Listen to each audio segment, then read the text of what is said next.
Assalamualaikum warahmatullahi wabarakatuh. Nama saya Ni Ahmad Nakiuddin bin Ni Azman, memegang nombor matrik D20182085587, kelas Falsafah Ilmu, kumpulan O di bawah seliaan Dr. Sakinah binti Saleh. Tujuan saya membuat video ini adalah untuk memenuhi tugasan pentaksiran akhir, di mana saya harus memilih salah satu tajuk daripada 3 tajuk yang diberikan, dan saya telah memilih tajuk yang ketiga, iaitu perbandingan epistemologi antara modernisme dan juga pasca modernisme.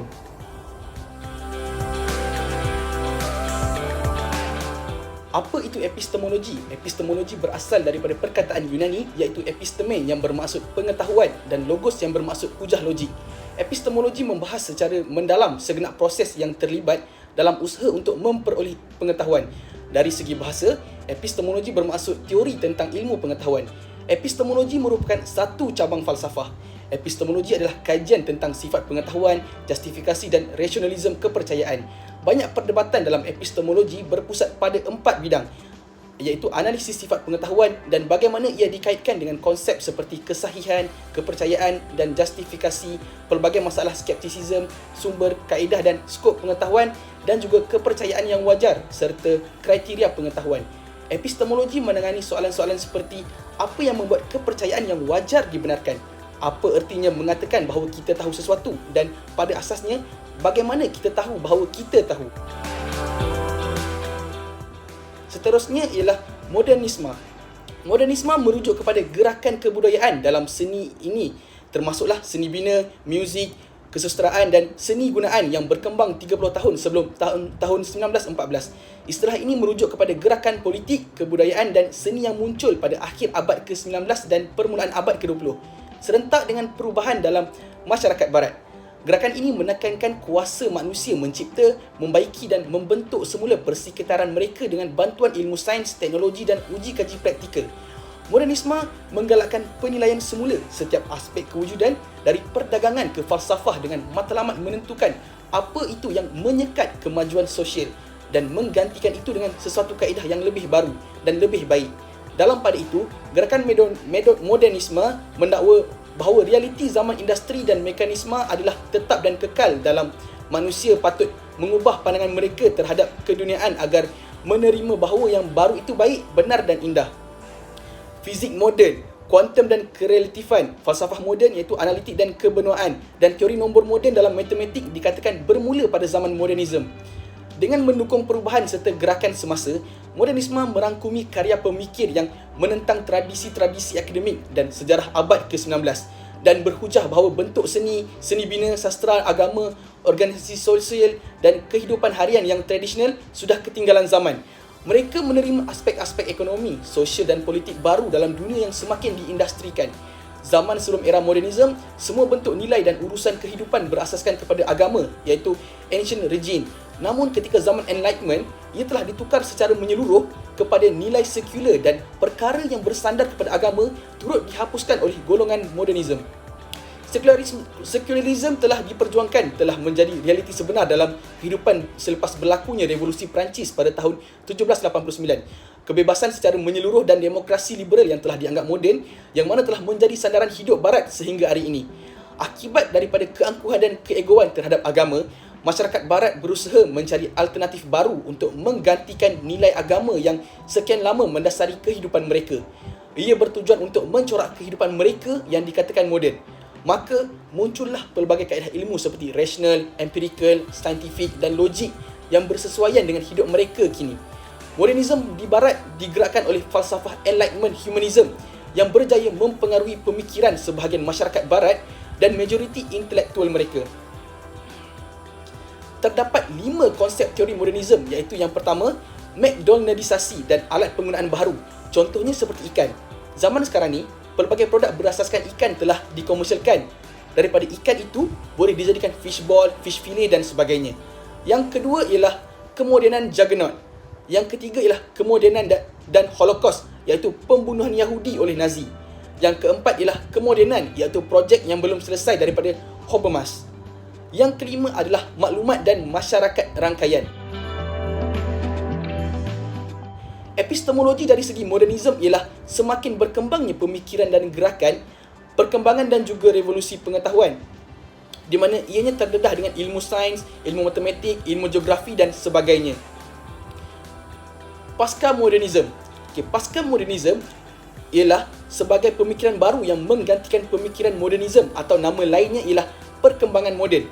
Terdapat 8 ciri penting di dalam pasca moden ini, iaitu yang pertama, timbulnya pemberontakan secara kritis terhadap modernisme, memudarnya kepercayaan kepada agama yang bersifat transenden ataupun metanarasi dan menerima pandangan pluralisme, relativisme, kebenaran.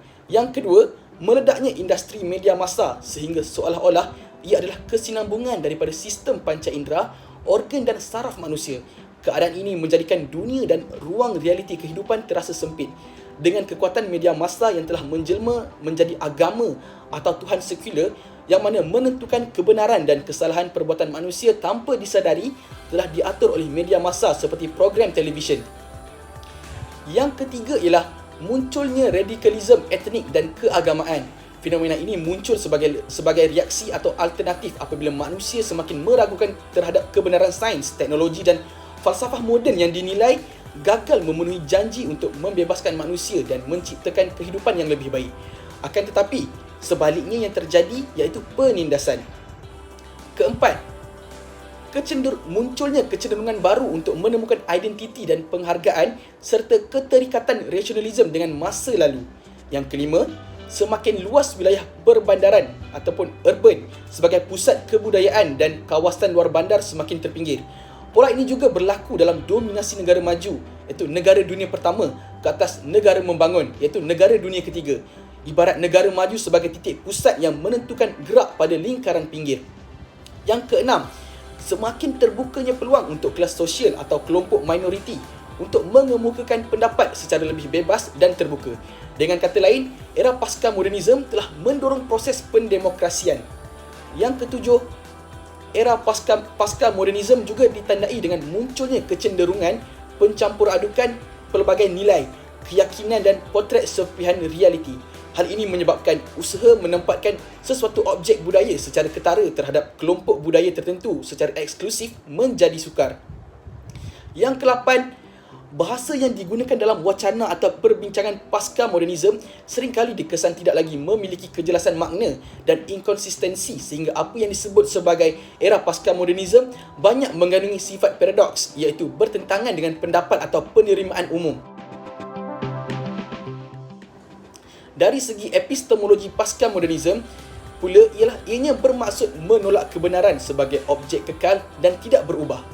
Pasca modernisme ini juga merujuk kepada masa budaya, contohnya bidang seni filem dan juga seni bina.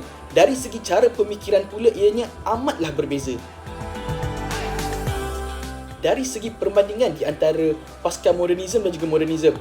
Seterusnya ialah perbandingan di antara epistemologi teori modernisme dan teori pasca modernisme. Teori modernisme bersifat kapitalisme, industrialisme dan kemampuan untuk mengatasi kegiatan rakyat dan kekuatan tentera.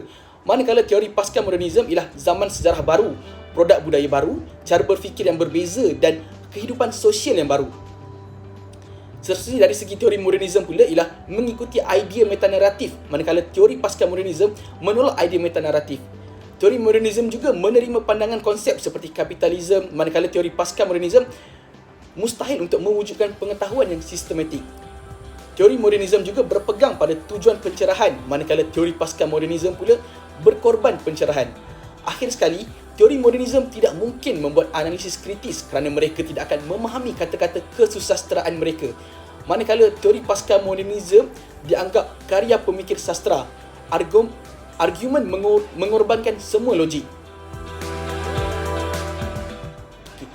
Refleksi saya secara peribadi berkaitan tajuk perbandingan antara epistemologi antara modernisme dan juga pasca modernisme ialah, bagi saya, pasca modernisme merupakan satu aliran fahaman terkini yang berkembang di barat, lanjutan daripada fahaman modernisme yang sekian lama menjadi tunjang pemikiran dan cara hidup barat.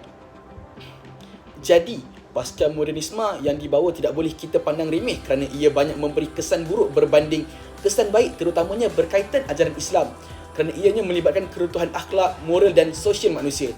Ini kerana Barat kini sedang mengalami pengaruh pasca modernisme yang sifatnya adalah anarki, iaitu tidak mementingkan undang-undang. Jadi, bagi saya, fahaman tersebut nyatalah bertentangan dengan ajaran Islam di negara kita apabila krisis genetik yang mereka hadapi, penolakan terhadap sistem kekeluargaan, munculnya amalan LGBT dan kebebasan tanpa batas yang berlaku antara remaja akan meruntuhkan institusi sesebuah pentadbiran negara Islam, contohnya negara kita ini iaitu Malaysia. Ini kerana berdasarkan maklumat yang telah saya jelaskan sebentar tadi, kita boleh lihat bagaimana Barat mereka tidak lagi dipandu oleh etika agama, jauh sekali aliran falsafah yang membawa ke arah kemurnian. Jadi, aliran anarki yang berkembang menyebabkan ketertiban dan keteraturan dalam hidup tidak lagi wujud dalam pasca modernisme. Jadi, saya rasa sekiranya pasca modernisme ini berkembang dalam tata sosial masyarakat Islam, ia bakal menghasilkan konflik yang berpanjangan sesama kita sendiri. Ini bermaksud akan wujud pelbagai fahaman yang sifatnya menentang sesuatu. Akhirnya umat Islam bakal mengalami krisis akibat terpengaruh dengan ideologi atau fahaman pihak lain. Jadi saya rasa sekian itu sahaja daripada saya. Assalamualaikum warahmatullahi wabarakatuh.